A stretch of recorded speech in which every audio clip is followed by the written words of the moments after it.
सबसे पहले आप सभी सम्मानित छात्र छात्राओं, बीएड, डीएड, आप सभी को सुप्रभात। मैं कमलेश कुमार, तर्कशोर अग्रवाल, शिक्षक प्रशिक्षण संघ, महाविद्यालय हरिगांव हमारा।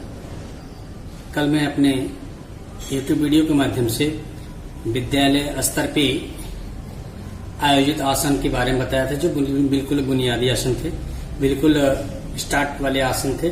आज मैं इस वीडियो के माध्यम से आप सभी लोगों को प्राणायाम जो विद्यालय स्तर पे कराया जा सकते हैं, बिल्कुल छोटे बच्चों के लिए, बड़े बच्चों के लिए आप बिल्कुल आसानी से करा सकते हैं। इसमें किसी प्रकार का कोई बॉडी हानिकारक, कोई शारीरिक कष्ट नहीं होगा, जिससे वो बच्चे अच्छे से आसानी से कर सके।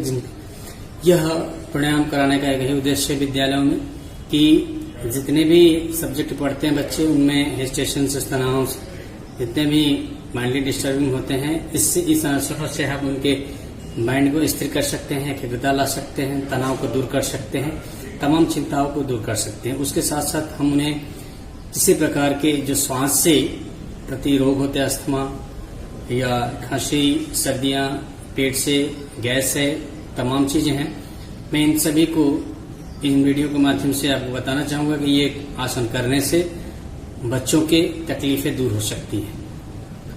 तो सबसे पहले ये ध्यान दें, आसन जो स्टार्ट करते हैं या आरंभ करते हैं, तो आसन आरंभ करने के जहाँ पर स्थान है वहाँ पर बिल्कुल शांति हो, जहाँ पे बिल्कुल साफ सुथरा शुद्ध हवा मिली हो, और आसन करने के दौरान आप बिल्कुल शांतचित्त हो, बिल्कुल बाहरी किसी प्रकार की ध्वनि को ध्यान न दें।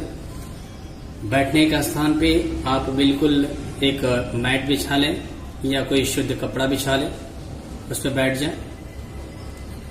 उसके बाद आप किसी भी आसन को, किसी भी कार्यक्रम को स्टार्ट करने से पहले जो बॉडी कार्यक्रम, जो बॉडी के द्वारा, जो शरीर के द्वारा किए जाते हैं क्रिया, उनके लिए अपने शरीर को सबसे पहले गर्म किया जाता है, जिससे इंजरी ना हो किसी प्रकार का। तो आइए सबसे पहले आपको आसन करने से पहले एक सामान्य बैठे बैठे बिल्कुल एक्सरसाइज करा दें, जिससे आपकी बॉडी खुल जाए, जिससे आपकी बॉडी तत्पर हो जाए किसी कार्य को करने के लिए, किसी एक्सरसाइज को, किसी व्यायाम को करने के लिए, किसी योग को करने के लिए। तो ये सबसे पहले क्या करते हैं, दोनों पैरों को, या तो किसी भी व्यायाम को करने के लिए हमें पैर से स्टार्ट करना और सर से ले जाना है, और जब कूल डाउन करते हैं तो सर से लेकर और पांव तक जाते हैं। तो हमें सबसे पहले क्या करना है, पांव से एक्सरसाइज स्टार्ट करनी है। दोनों ऐसे पैरों को ऐसे जोड़ देंगे, जो आपका गौमुख आसन का एक तरीका भी होता है, ये इस तरह से जोड़ के और दोनों अंगूठों को ऐसे जोड़ लेंगे, और इस पर ऐसे कंटिन्यू यह प्रक्रिया हम लगभग 2 मिनट कंटिन्यू करेंगे, जिससे हमारे यहाँ के जो टाइम, यहाँ का जो हेमस्ट्रिंग मसल्स होते हैं, ये खींचने के चांसेस कम रहते हैं। उसके बाद ये हमारा जो दोनों फ्लेक्सिबिलिटी की तरफ जो मैंने हड्डियां आती है वो बिल्कुल फ्लेक्स हो जाएंगे, बिल्कुल मुड़ने लगेंगी, और इससे हमारा एक प्रकार से रोटेशन का स्पीड भी मिलता है, गति भी मिलती है कार्य करने में। तो ये प्रक्रिया आप कम से कम 1 से 2 मिनट करें। उसके बाद अब सीधा कर लेते हैं पैर को सीधा करके दोनों पैरों को ऐसे, और अंगूठे को छूने का प्रयास करेंगे इस तरह छूने से क्या होता है, आपके घुटने के जो नीचे मसल्स होते हैं, नीचे मसल वो भी रेडी हो जाते हैं, वो भी कार्य करने के लिए सक्षम हो जाते हैं। इस अवस्था में हम कंटिन्यू उसको पकड़ेंगे। इसके बाद बैठे बैठे दोनों तरफ कंधों को दोनों तरफ मोड़ने का प्रयास करेंगे, दोनों तरफ। उसके बाद हमें राइट से स्टार्ट करना है, तो लेफ्ट हैंड को उनके कंधों पर रख के घुमाना है दोनों तरफ, लेफ्ट और राइट। उसके बाद राइट हैंड के कंधे पर रख के लेफ्ट हैंड को हमें घुमाना है दोनों तरफ, हैंड रोटेट करना है। उसके बाद सर कभी भी एक्सरसाइज करते समय ये ध्यान दें, इसे बिल्कुल रोटेट नहीं करना है। जब भी करना है तो हमें सपोर्ट के माध्यम से, अगर राइट की तरफ झुकाना है तो राइट हैंड को लगाकर लेफ्ट से ऊपर से प्रेशर करके इसे सपोर्ट में रखेंगे, दोनों तरफ से, दोनों प्रक्रिया होगी इस तरह। और नीचे झुकाना है तो हमें भी पीछे और हाथ दोनों तरफ सपोर्ट करके झुकाने का प्रयास करेंगे।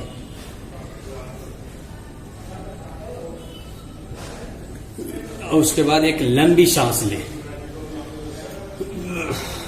छोड़ने का प्रयास करें।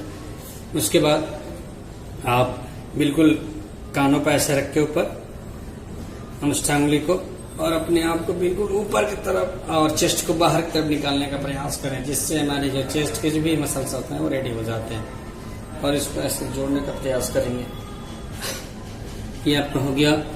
आसन स्टार्ट करने से पहले एक्सरसाइज जो सिंपली है बिल्कुल बच्चों के लिए कराए जा सकते हैं। इसमें किसी प्रकार का कोई उनको जो है मांसपेशियों का नाम किसी प्रकार का नहीं हो, किसी प्रकार को चोटिल नहीं होंगे। तो आइए आज आपको प्राणायाम के माध्यम से बिल्कुल जो विद्यालयों में आयोजित कराया जा सकते हैं, जो बिल्कुल सिंपल, बिल्कुल साधारण, बिल्कुल सरल है, जिससे बच्चे आसानी से कर सकते हैं।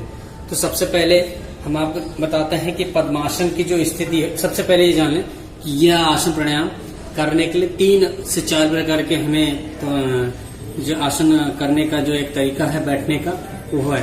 पहला है पद्मासन की जो स्थिति रहता है, इस पद्मासन की स्थिति में भी हम बैठ के आसन कर सकते हैं, ये प्राणायाम। उसके बाद हम जो आसन लगाते हैं ये स्थिति में भी हम बैठकर आसन लगा सकते हैं और ये प्राणायाम कर सकते हैं। दूसरा अगला हमारा इस अवस्था में बैठकर भी हम अपना जो है प्राणायाम कर सकते हैं। ये हमारा 3 अवस्था है। दोनों पैरों के पीछे फैलाकर उसमें बैठने का प्रयास करके जो बिल्कुल आरामदायक हो, इस अवस्था में बैठकर हम आसन अपना कर सकते हैं प्राणायाम। तो आइए सबसे पहले हम पद्मासन की स्थिति में अपने आप को रख लेते हैं। ये पहला आसन है प्राणायाम को। बिल्कुल इसमें क्या करना है, लंबी सांसें नाके से लेनी है और धीरे धीरे छोड़ना है, क्योंकि प्राणायाम का अर्थ ही होता है सांस जो है लेना। हमारा जो प्राणायाम का अर्थ ही होता है प्राण वायु, जो हमारी हवाएं हैं, जो हमारे ऑक्सीजन है, नाकों से लेना और नाकों से छोड़ना, और आंतरिक शक्तियों को ऊर्जा और शक्ति प्रदान करना। आंतरिक जो हमारे सिम्टम्स आते हैं, जो हमारे फेफड़े हैं, उनको किसी प्रकार से कोई कष्ट न हो, नाक में सर्दी या जुकाम न हो, बुखार न हो, गैसेसिटी न हो, इन सारी चीजों क्या करना सबसे बड़ा रोल होता है। अब श्वास नली का, श्वास अगर आपके अंदर क्षणिक क्षमता हो गई है तो आप सांस एक्सरसाइज के माध्यम से सांस रोक सकते हैं, सांस फेफड़े की क्षमता बढ़ा सकते हैं। तो आज सबसे पहले हम पद्मासन की स्थिति रख लेते हैं, दोनों हाथों को ऐसे करके, और एक लंबी सांस हल्की हल्की ऊपर की तरफ लेंगे और धीरे धीरे छोड़ने का प्रयास करेंगे।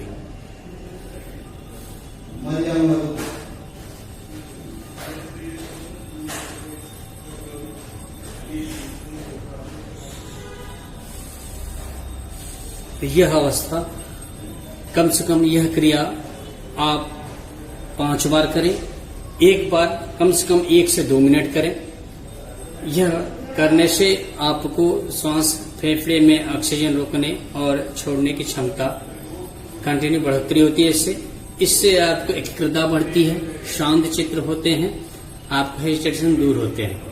ये आपका श्वास, आपका पद्मासन स्थिति का जो होता है कि इस स्थिति में आप खड़े हो, बैठकर आप ये आसन कर सकते हो। उसके बाद एक सामान्य होता है बिल्कुल आसन जो हम लगाते हैं, इन जो है हम आसनों के माध्यम से, इन क्रियाओं के माध्यम से हम क्या करते हैं, अपने आप को भी उसी प्रकार से, ये हमारे दोनों तरफ से, ये हमारी उंगलियां हैं, इनको क्या करते हैं, तर्जनी, जो हमारी तर्जनी है, ये तर्जनी दोनों अंगूठे से मिलाते हैं और सीधा ऐसे करके और बिल्कुल शांत चित्त होकर अपने बॉडी को पूरा बिल्कुल ढीला करके ऊपर की तरफ लंबी सांस लेते हैं और धीरे धीरे छोड़ने का प्रयास करते हैं।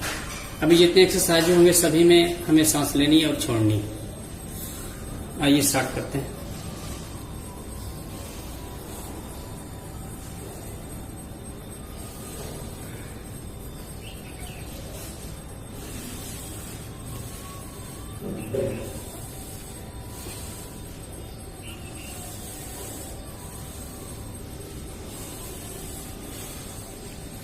यह प्रक्रिया भी आप कम से कम एक बार आसन लगाने पर 1 से 2 मिनट करें और कम से कम 10 बार करें। इन आसनों को 10 बार करें, जिससे आपका जो है एजिटेशन दूर हो, शांत हो। आप अभी करेंगे तभी आपको एहसास होगा तुरंत कि हम कितना अच्छा व्यायाम कर रहे हैं। इससे हमारे क्या है कि पैरों को जलन भी नहीं होता है इनसे। उसके बाद अगला मैं आपको बताऊंगा भस्त्रिका प्राणायाम आसन। भस्त्रिका प्राणायाम आसन में क्या करना है आपको, बिल्कुल जो आपकी आसन की स्थिति होगी, पैरों को ऊपर रख लेंगे। ठीक है, ये आसन हो गया आपका। अब इसमें क्या करना है हमें कि अपने हाथों को ऐसे बिल्कुल, हाथों को खोल के पंजे को और घुटनों को ऐसे रख के बिल्कुल ये अवस्था होगी। ये अवस्था के साथ साथ क्या करना है, अब लंबा सांस लेंगे, जैसे आपका ये पेट बिल्कुल अंदर चला जाए, ढीला है, जैसे हम लोग का भी ढीला है, इसलिए आप बिल्कुल ढीला कर लें और अंदर की तरफ खींचे और दोनों ये कंधों को बिल्कुल सटाने का प्रयास करेंगे।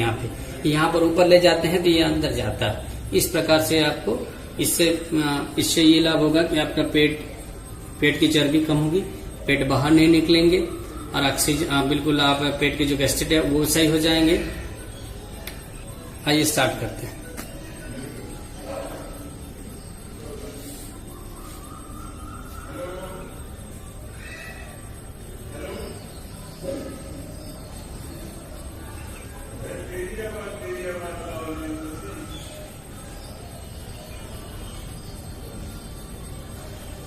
इस अवस्था को कम से कम आप 30 सेकेंड रोक के रखें, 30 से 1 मिनट, और ये कम से कम 5 बार ही करें, अधिक बार ना करें इसे, कम से कम इसे 5 बार करें। ये होगा भस्त्रिका प्राणायाम आसन, ये बिल्कुल सरल है, बच्चे भी कर सकते हैं, आप भी कर सकते हैं।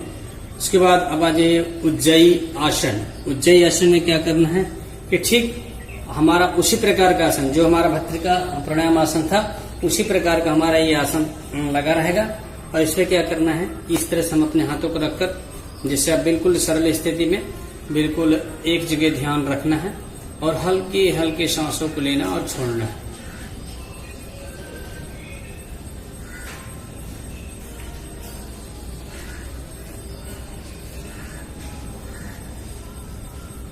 यह हो गया आपका उज्जयी आसन। अब मैं आपको बताऊंगा कि शीतली प्राणायाम आसन कैसे होता है। शीतली प्राणायाम आसन के लिए क्या करना है आपको, आप पैर उसी तरह चढ़ाएंगे, अपना उसी प्रकार का आसन में रखेंगे। रखने के बाद क्या करना है, बिल्कुल जीभों से हमें, हमारी जीभें बाहर रहेगी हल्का सा, और इनसे हमें क्या करना है, मुंह से दोनों सांसें लेना और धीरे धीरे धीरे दोनों से छोड़नी है हमें। जैसे अभी मैं आपको करके दिखाता हूं, देखिए अपना हमारा भी जीभ निकलेगा, आप भी जीभ निकाल के थोड़ा सा करने का प्रयास करिएगा। ये बिल्कुल आपका सिंपल तरीके से होगा। ऐसे जैसे आसन में ऐसे बैठ जाते हैं, बिल्कुल हाँ शरीर बॉडी ढीला रहेगा आपका, करने का प्रयास करिए।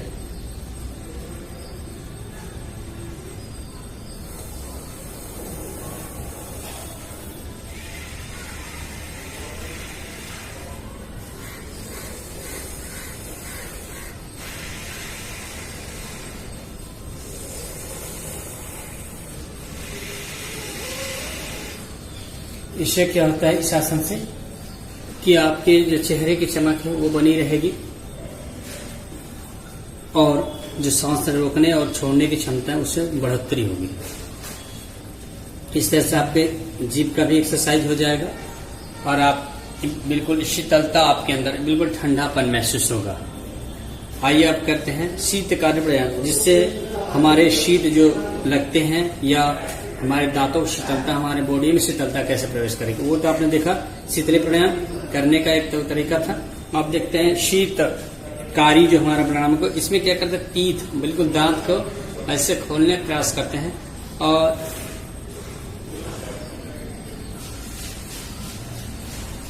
बिल्कुल दांत और नाकों से हल्का हल्का ऑक्सीजन लेने का प्रयास करेंगे और छोड़ने का प्रयास करेंगे उसी तरह। ये हमारा हो गया शीतकारी। पहला क्या था, शीतली प्राणायाम, जो हम जीभों को बाहर निकालकर और बिल्कुल थोड़ा ऑक्सीजन लेने का प्रयास कर, ऑक्सीजन छोड़ने का प्रयास कर रहे थे।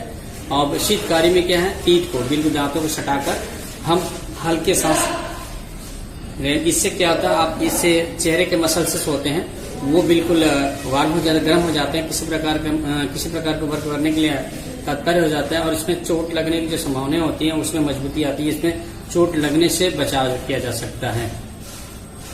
अब मैं आपको दिखाऊंगा कपालभाति। कपालभाति अब जनरली सभी लोग करते हैं, उसके लिए भी सेम आसन है, सेम उसका आसन में अपने आप को रख लें।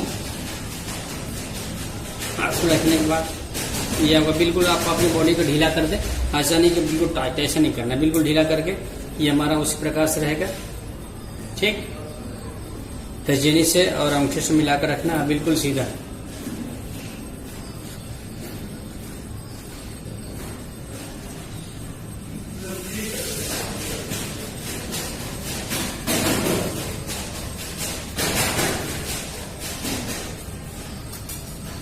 इस तरह से आप नाकों से ऑक्सीजन लेंगे और पेटों के अंदर सांसें खींचने के बाद रुकना छोड़ना, रोकना छोड़ना, या आप धीरे धीरे प्रक्रिया करेंगे, न कि बहुत तेजी से। इससे क्या होता है, इससे भी हमारे जो पेट में चर्बियां, किसी प्रकार के फैट निकलते हैं, ऑक्सीजन या में गैस बनते हैं, अस्थमा, ये सब सारे पेट की बीमारियों को दूर कर सकते हैं इस कपालभाति से, जो बिल्कुल सरल है, बच्चों को आप करा सकते हैं। उसके बाद मैं आपको बताऊंगा सूर्य भेदन। सूर्य भेदन क्या है?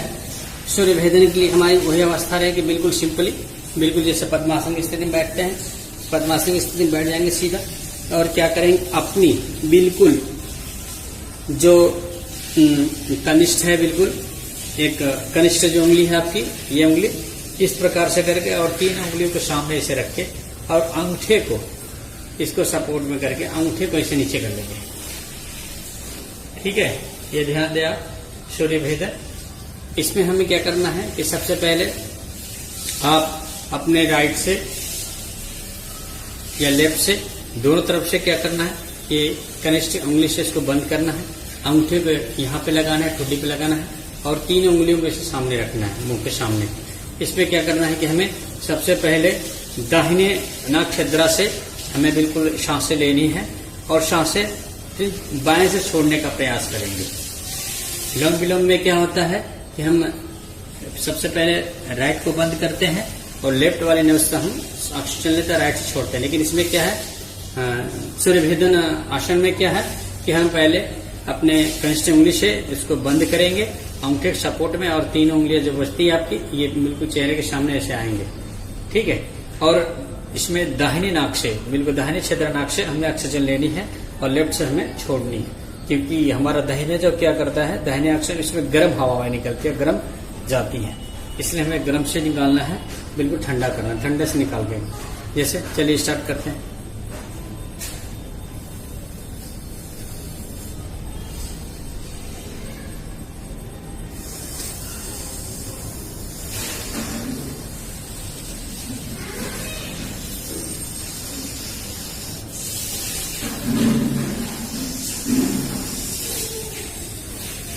उसी प्रकार से हम यह प्रक्रिया कंटिन्यू करते हैं।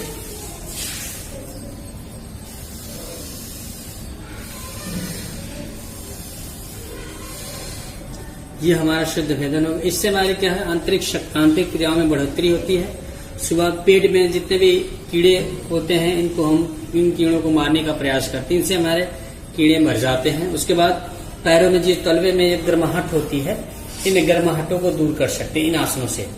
ये हमारा जो सूर्यभेदी आसन है, इससे हम दूर कर सकते हैं तलवे के गर्म को। उसके बाद इस आसन से करने से हमें भूख लगता है। उसके बाद हम इस आसन से सर्दी, अस्थमा, इन तमाम रोगों से छुटकारा पा सकते हैं। उसके बाद हम इसमें जिस व्यक्ति को लो ब्लड प्रेशर रहता है, उनको बिल्कुल नॉर्मली लाकर बना सकता है, ये हमारा आसन। उसके बाद पेट के जो गैस बनते हैं, उनको भी सही ये करता है। ये हमारा हो गया आपका सूर्य भेदन आसन। आइए आपको बताते हैं आप कि लोम विलोम क्या, अनुलोम विलोम क्या है। अनुलोम विलोम में क्या करते हैं, हम अपने आप को अंगूठे से अपना, और ये बाकी जो हमारा उंगली रहेगा नीचे की तरफ जाता है। अब इसमें क्या करना है, सेम उसी तरह हमें राइट नोज को बंद करना है। अब लेफ्ट से क्या करना है, लंबी सांसें लेनी है और धीरे धीरे धीरे आपने राइट नेक से छोड़नी है। इससे क्या होता है, लेफ्ट नेक से लेने से, सेक्शन लेने से ये ठंडी शीतल हवा जाती है और राइट से गर्म हवाएं निकलती है। ठीक है, तो सबसे पहले अंगूठे से अपने बंद कर लेते हैं दाहिने नोज की तरफ, और उसको लेफ्ट नोज से हम लंबी सांस लेने का प्रयास करेंगे। आंखें बंद कर लें।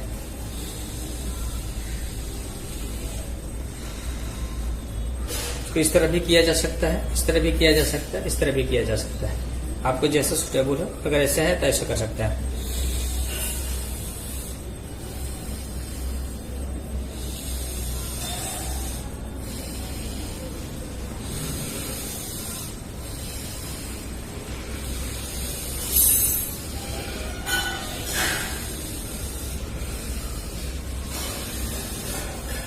यह प्रक्रिया कंटिन्यू 10 बार करें। इससे आपके जो है सर्दी जुकाम होने के चांसेस कम रहते हैं। इससे आपसे ऑक्सीजन या आपको सांस लेने की क्षमता बढ़ जाती है, सांस रोकने की क्षमता बढ़ जाती है। आप किसी प्रकार के जो है जल्दी कोई वर्क करते हैं तो जल्दी थकने का इसमें चांस ही नहीं रहता है। ये आपका अनुलोम विलोम हो गया। उसके बाद भ्रामरी प्राणायाम, इसमें क्या करना है आपको कि हमारा जो ये तजनी उंगली होता है उससे क्या करते हैं, इसको बंद करने का प्रयास करते हैं, ठीक है, या अंगूठे से बंद करके दोनों बिल्कुल इस अवस्था में रहेंगे कि बाहर ही हमें ध्वनि सुनाई न दे, और अपने बाकी उंगलियों को सर पे ऐसे रख के एक बिल्कुल नाकों से सांस लेंगे और धीरे धीरे छोड़ेंगे। इससे एकाग्रता आपकी बढ़ती है। या आप सांसें न लेकर बिल्कुल कानों को बंद करके बिल्कुल मौन अवस्था में रख सकते हैं अपने आप को।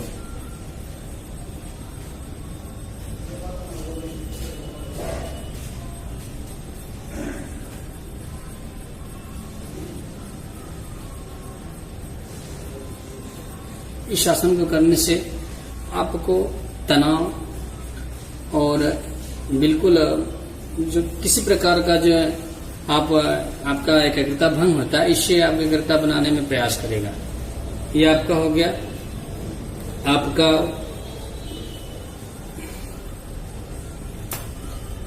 भ्रामरी प्राणायाम। अब आपको बताते हैं नाड़ी शुद्धि आसन, नाड़ी शोधन प्राणायाम आसन। इसमें क्या करना है आपको, बिल्कुल आप अपने दोनों उंगलियों को ऊपर की तरफ माथे की तरफ रखेंगे और इनसे बिल्कुल लास्ट जो आपकी अंगुलियां अनामिका है, अनामिका और अंगूठे से आपको अपना नाक को दबाना है हल्का सा, और ये आपकी कनिष्ठ को जो खुले रखते हैं या उसको सटा भी सकते हैं आप। इसमें क्या करना है कि आप बिल्कुल सांसें हल्के से लीजिए और बिल्कुल उन्हीं तरह से छोड़िए।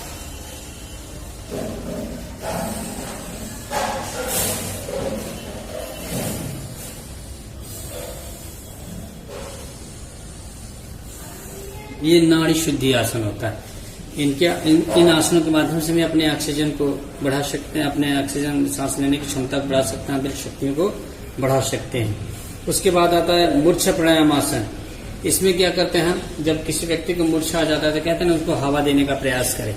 तो इस आसन में क्या करते हैं, बिल्कुल मौन अवस्था में रख के या तो सर नीचे कर लें या तो बिल्कुल सर ऊपर कर लें। ये दो प्रकार की अवस्थाएं थी। इनमें हमें क्या करना है, ऊपर की तरफ सांसें लेनी है और हल्के हल्के छोड़नी है। ये आपका हो गया मूर्छा प्राणायाम आसन। बिल्कुल शांत चित होकर ऊपर करना है। ये आपके लगभग 10 आसन हो गए। अब आपको हम बताते हैं एक बिल्कुल सरल और आसान तरीका, बिल्कुल आसन का, ये प्राणायाम आसन का शुद्धिकरण का ही आसन है। क्या बिल्कुल इस वज्रासन में बैठ जाए अपने आप को और ऐसे कर लें, बिल्कुल सिंपल, और यहां से बिल्कुल शांत चित्त होकर एक बिल्कुल आसान है। आप ऊपर की तरफ सांसें सर कर लें।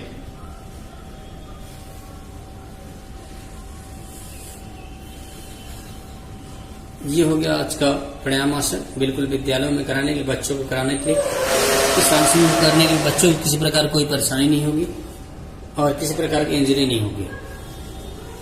आप इस आसन को कंटिन्यू विद्यालय में कराएं और खुद करें, किसी बच्चे से कंटिन्यू कराएं जिससे प्रैक्टिस हो उनकी, और विद्यालय में उनका जो पठन पाठन है वो सुचारू रूप से चले। ठीक है, फिर मैं अपने अगले वीडियो में कुछ प्रमुख आसनों के लिए कराऊंगा। आज के लिए इतना ही।